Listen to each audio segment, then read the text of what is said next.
Mä tarvitsen 2 punaista kurkoa. Ja tässä on nyt semmonen niinku nopea tapa näyttää, miten ne löytyy.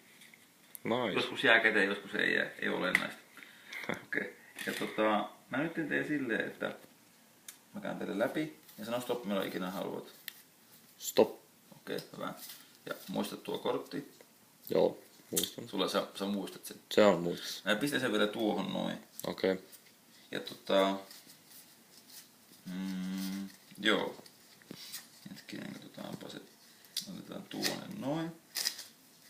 Ja mä oikeastaan en sekoita pakkaa silleen kunnolla. Mä annan olla tuossa jossakin keskellä pakkaa sen ja pistän niinku tuohon aika lailla pakan alkupäähän yhden kurkun ja pakan loppupäähän tuon toisen.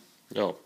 Ja se idea on se, että nämä kurkut nyt niin menee silleen pakassa eteenpäin ja sitten niin lähenee silleen tälleen näin toisiaan samalla tiivistää sitä mahdollisuutta löytää. Huomasitko miten pieni mahdollisuus niin kuin nyt on? Joo, pienempi kuin äsken. Niin, todellakin. Kyllä. Elikkä tässä tosiaan niin kuin on. Tässä kuitenkin vielä on muutama kortti välissä. Kyllä siinä on. Mutta saahan se korjattua silleen, kun tekee tälleen näin. Wow. Saahan taas tää väliä vähän tiiviimmäksi. Ja nyt sun toiminnon halutulla tavalla. Ja sun kortti on. Herättää roolu. Nice. Kätevästi käännytti kurkan kanssa sama väri yhteen. Kyllä, hienosti.